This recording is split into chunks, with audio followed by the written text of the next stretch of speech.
Μια ωραία ηλιόλουστη μέρα λοιπόν και προσπαθώ να ανακαλύψω κομμάτια της Αττικής τα οποία δεν τα γνωρίζω. Έχω ξεκινήσει από Πειραιά, είμαι στη Μαγούλα και που είναι το Στεφάνι. Περνώντας από το Στεφάνι συνεχίζουμε σε μια απέραντη ευθεία την οποία μας τη δίνει το τεράστιο αυτό οροπέδιο των Δερβενοχωρίων. Το χωριό που φαίνεται στο βάθος είναι τα Σκούρτα. Είναι το δεύτερο χωριό που συναντώ στη διαδρομή μου και είναι ένα χωριό που χτίστηκε από τους κατοίκους του για τους κατοίκους του και δεν έχει τίποτα παραπέρα να δώσει.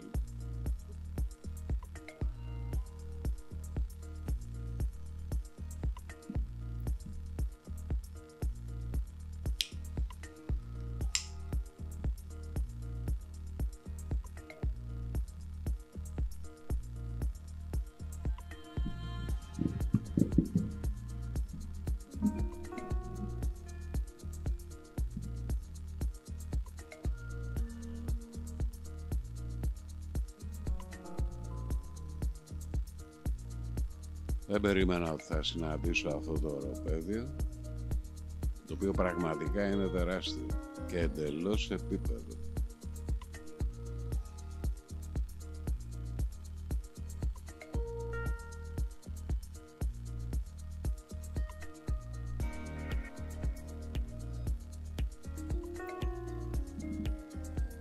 Και μπαίνω στα Σκούρτα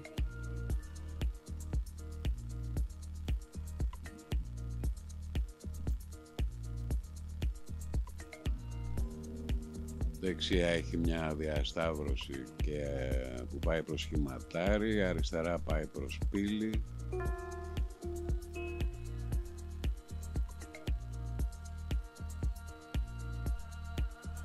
Εδώ δεξιά είναι ο κεντρικός ναός του χωριού των Σκούρτων.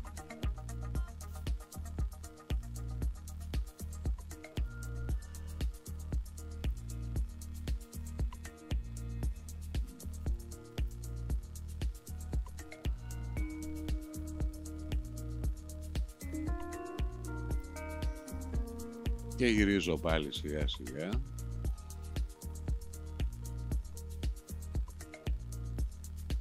Αφού πήρα μια μικρή γεύση από τα Σκούρτα. Και ένα συντριβανάκι εδώ αριστερά που είναι μια όμορφη πινελιά σε αυτό το απομακρυσμένο χωριό της Αττικής.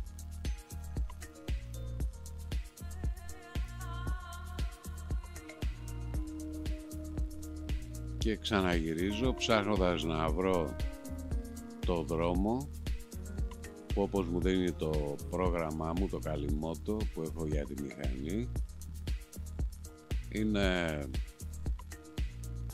ένας δρόμος ανάμεσα στα Σκούρτα και το Στεφάνι που πάει προς Φιλή, αλλά από τα βουνά επάνω.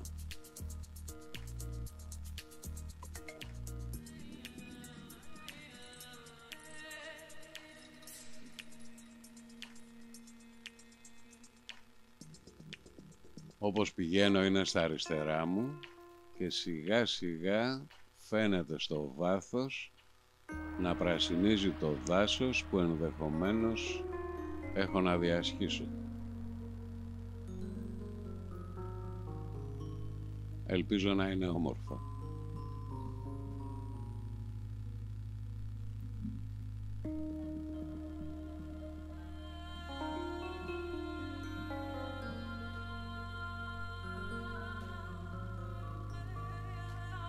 Το βρήκα το δρόμο λοιπόν, αυτός είναι μια τεράστια ευθεία.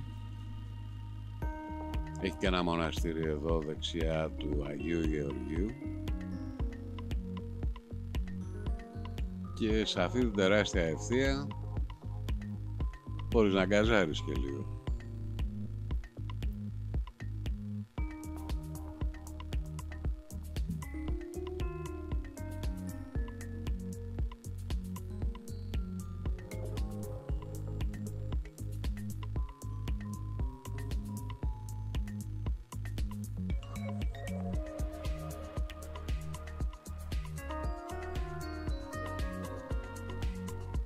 Παντού είναι καλλιέργειες σε αυτό το τεράστιο οροπέδιο που είπαμε, το οποίο αποτελεί έκπληξη, είναι κάτι που δεν το περιμένεις, και τα πάντα πλέον αρχίζουν να πρασινίζουν από ό,τι βλέπω.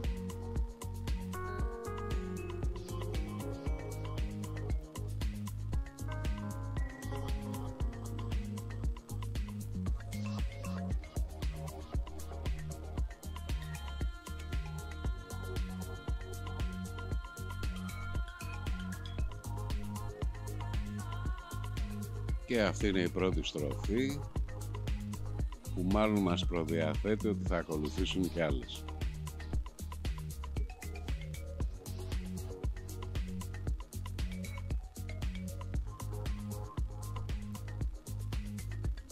Και εδώ έχουμε αρκετά καλή ποιότητα ασφάλτου και στο βάθος εμφανίζονται οι πρώτες ανεμογεννήτριες σε αυτό το κομμάτι, το οποίο βέβαια μας λέει ότι πάλι θα ταξιδέψουμε σε κορυφή βουνού. Αρχίζουμε και ανεβαίνουμε.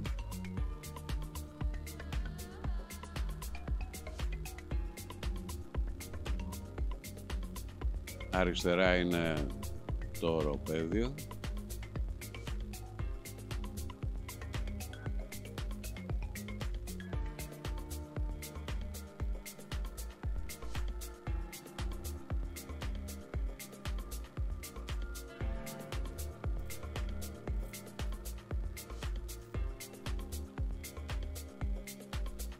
Με τα υπόλοιπα χωριά των Βερβενοχωρίων.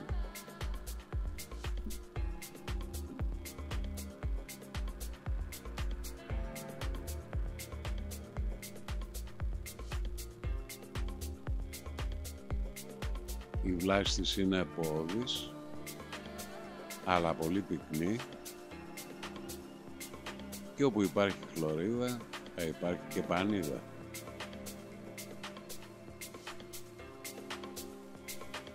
Ανεμογεννήτρες μπροστά μας, δεξιά ο δρόμος που οδηγεί σε αυτές, και αυτή τη στιγμή που περνάω τοποθετούν μια καινούρια ανεμογεννήτρια.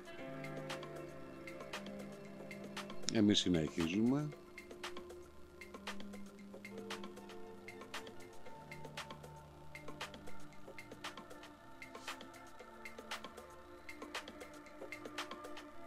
Υπάρχει και το φεγγάρι στον ουρανό, υπάρχει και ο ήλιος. Μπορείτε να διακρίνετε αυτή τη λευκή κουκκίδα στον ουρανό. Είναι το φεγγάρι. Αλλά εμάς μας βοηθάει ο ήλιος.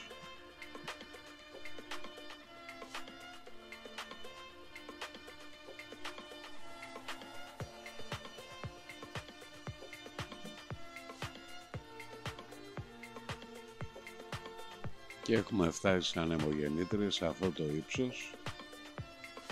Είναι σίγουρα πάνω από 1000 μέτρα, ίσως και 1200.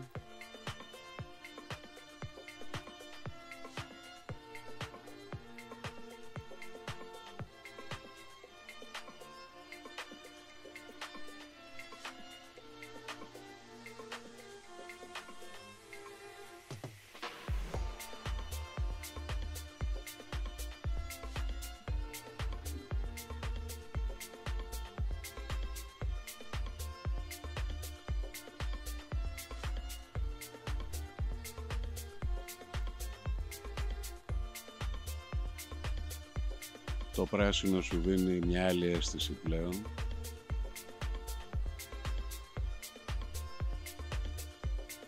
Αλλά το δάσος ακόμη δεν έχει εμφανιστεί.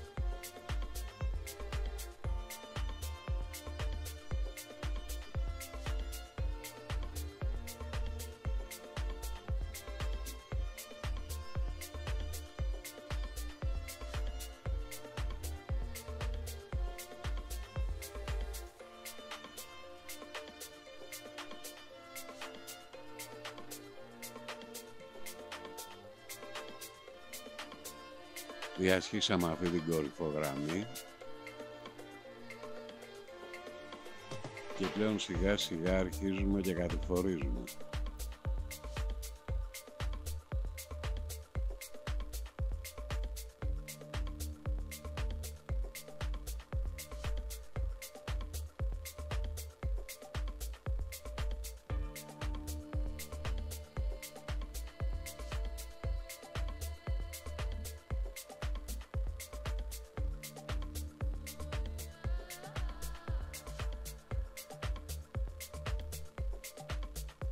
Και πλέον εμφανίζονται τα πεύκα και έχουμε ένα πλούσιο πευκό δάσος και μπαίνουμε σε αυτό και είναι όμορφο.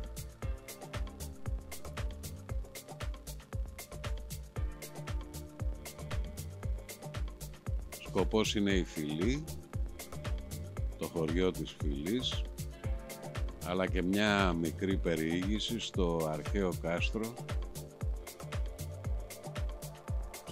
κάστρο, της Φυλής των αρχαίων Ελλήνων, από όπου ξεκίνησε η παλινόρθωση της δημοκρατίας στην αρχαία Αθήνα από ένα στρατηγό των Αθηναίων, το Θρασίβουλο, το 404 π.Χ.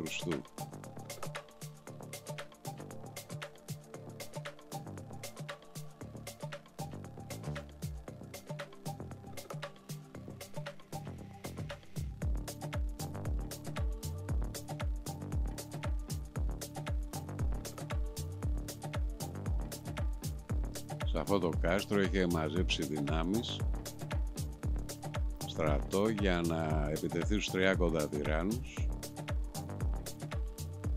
τους οποίους είχαν ορίσει οι Σπαρτιάτες μετά την ήττα των Αθηναίων στον Πελοποννησιακό πόλεμο. Και βέβαια υπήρχε στην Αθήνα και σπαρτιατική φρουρά. Νομίζω ότι πλησιάζουμε στο μέρος που είναι το κάστρο. Δεν φαίνεται εύκολα από το δρόμο.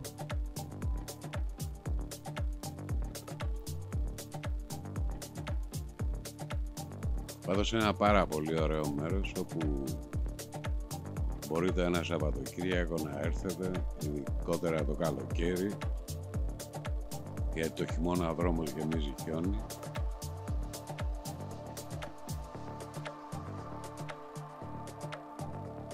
Και μπορείτε να κάνετε πικνίκ, κάμπινγκ, οτιδήποτε. Και ξεκινάνε πάλι καμένα από ό,τι βλέπω.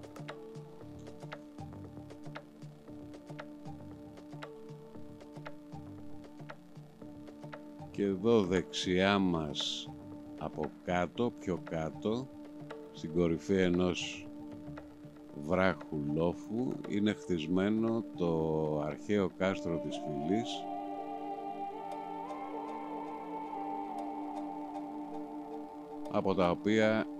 από το οποίο έγιναν όλα αυτά που είπαμε προηγουμένως.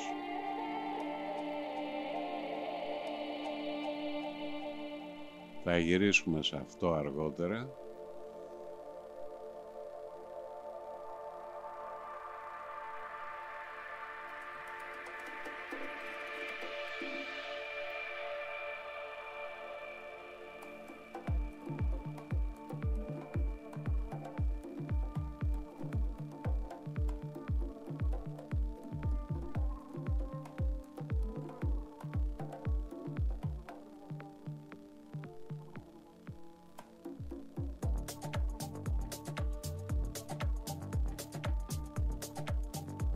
Και εδώ τα καμένα γίνονται πιο έντονα, δυστυχώς.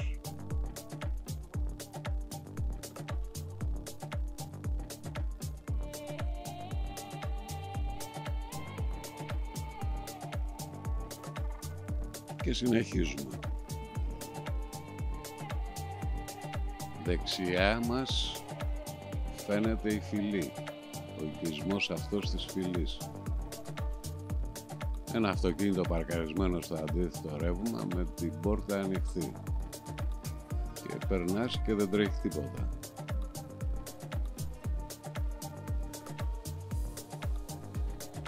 Αριστερά μας πλέον φαίνεται η Φυλή και στο βάθος η Αττική. Και όταν λέω Αττική, Αθήνα και το χτισμένο μέρος της Αττικής, το οποίο βέβαια είναι γκρι.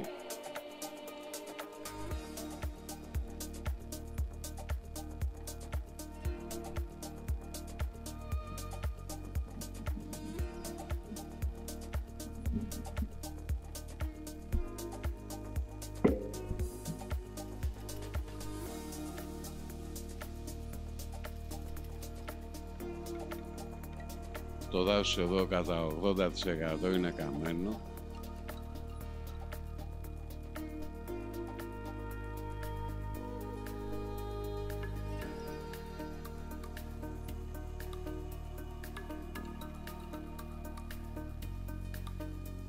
Αλλά συνεχίζω να λέω ότι η διαδρομή είναι υπέροχη.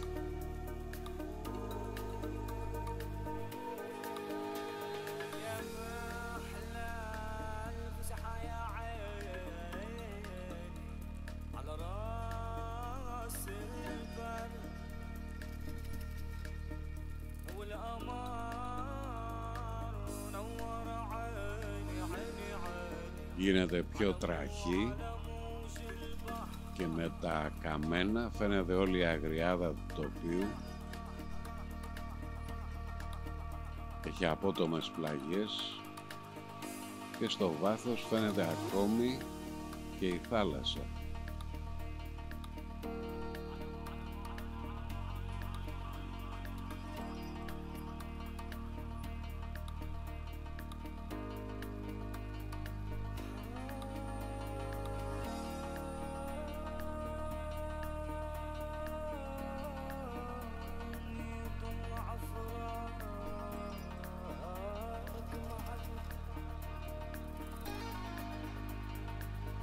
Και ένας ποδηλάτης που χαιρετιόμαστε και υποκλίνομαι στη δύναμή του να ανέβει αυτό τον ανήφορο με όλα αυτά τα πράγματα που κουβαλάει μαζί. Μπράβο.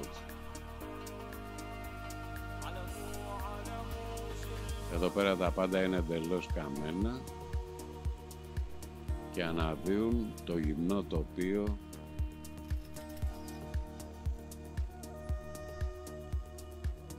όπως ήταν πριν ξεκινήσουν σχεδόν τα δέντρα. Η χλωρίδα. Παρόλα αυτά παραμένει όμορφο. Με πολύ ωραία θέα και στα βουνά αλλά και κάτω.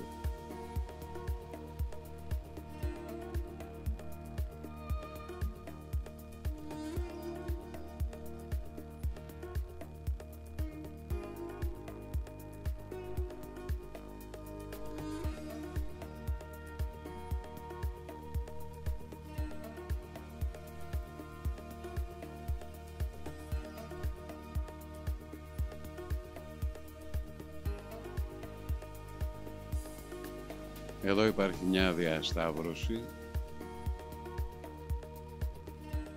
που σε οδηγεί και σε άλλα χωριά αλλά και σε δύο μοναστήρια. Το ένα είναι το Κυπριανού και Φιλής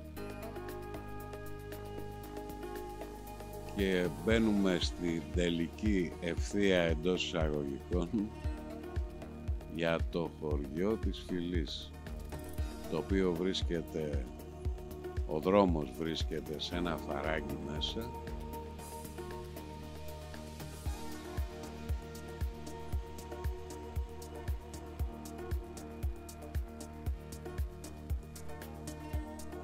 το οποίο βέβαια δυστυχώς είναι καμένο.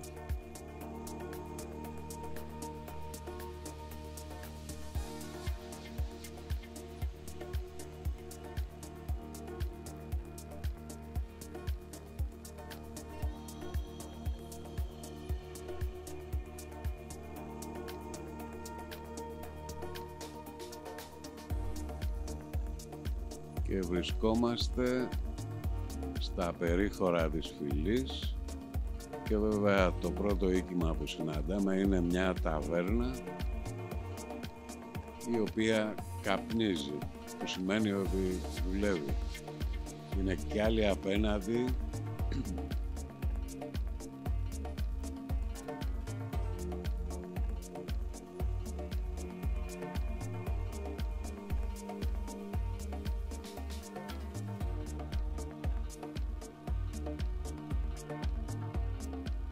και γύρω το χωριό είναι καμένο, καμένα τα πάντα. Ευτυχώς που το γλίτωσαν. Τώρα εδώ πέρα, σε αυτή την ευθεία, είναι γεμάτο ταβέρνες και μαγαζιά τα οποία επισκέπτονται πολλοί Αθηναίοι και το καλοκαίρι και το χειμώνα.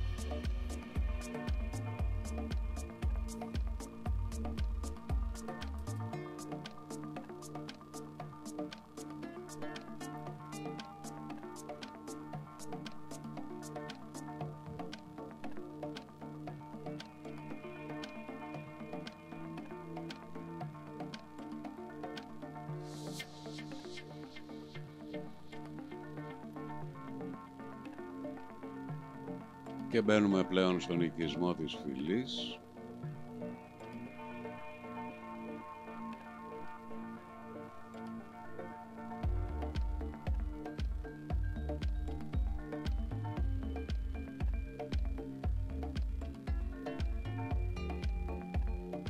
Που φαίνεται να είναι αρκετά προσεγμένος.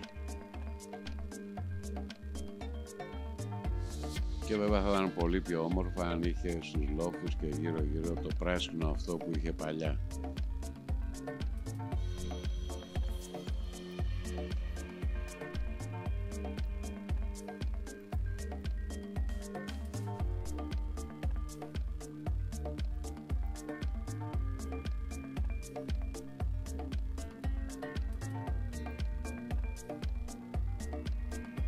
Και πλησιάζουμε το κέντρο.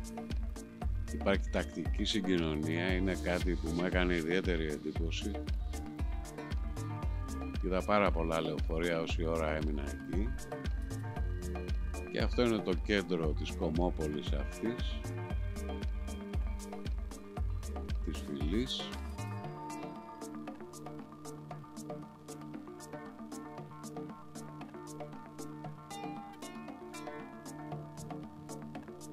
Και αυτή είναι η κεντρική πλατεία όπου θα σταματήσω για να πιω μια μπύρα και να τσιμπήσω κάτι. Αυτό είναι το Δημαρχείο.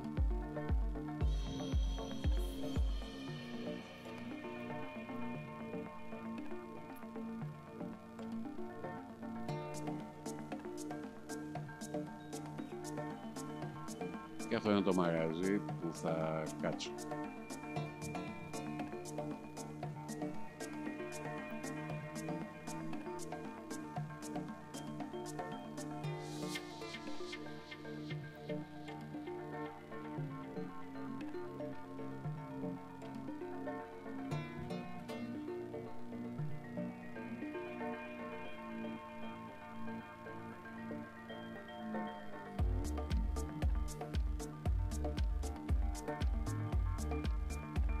Αυτό είναι το κάστρο, το αρχαίο κάστρο της φυλής, πάνω σε αυτό το βράχο, αλλά η έλλειψη σήματος δεν μου επέτρεψε να σηκώσω ψηλά το drone.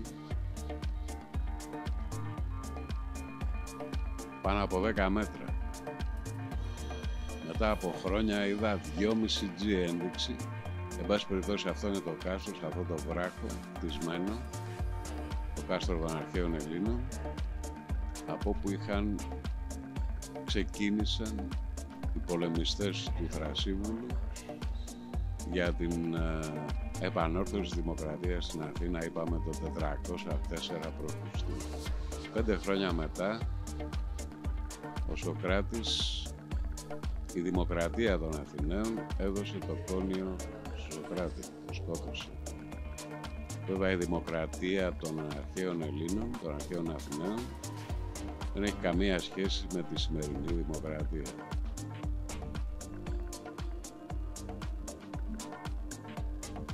Σουρουπώνει λοιπόν και αποφασίζω να επιστρέψω. Αρκετές ώρες ήμουνα επάνω και το χάρηκα πάρα πολύ. Σας ευχαριστώ πολύ που το παρακολουθήσατε.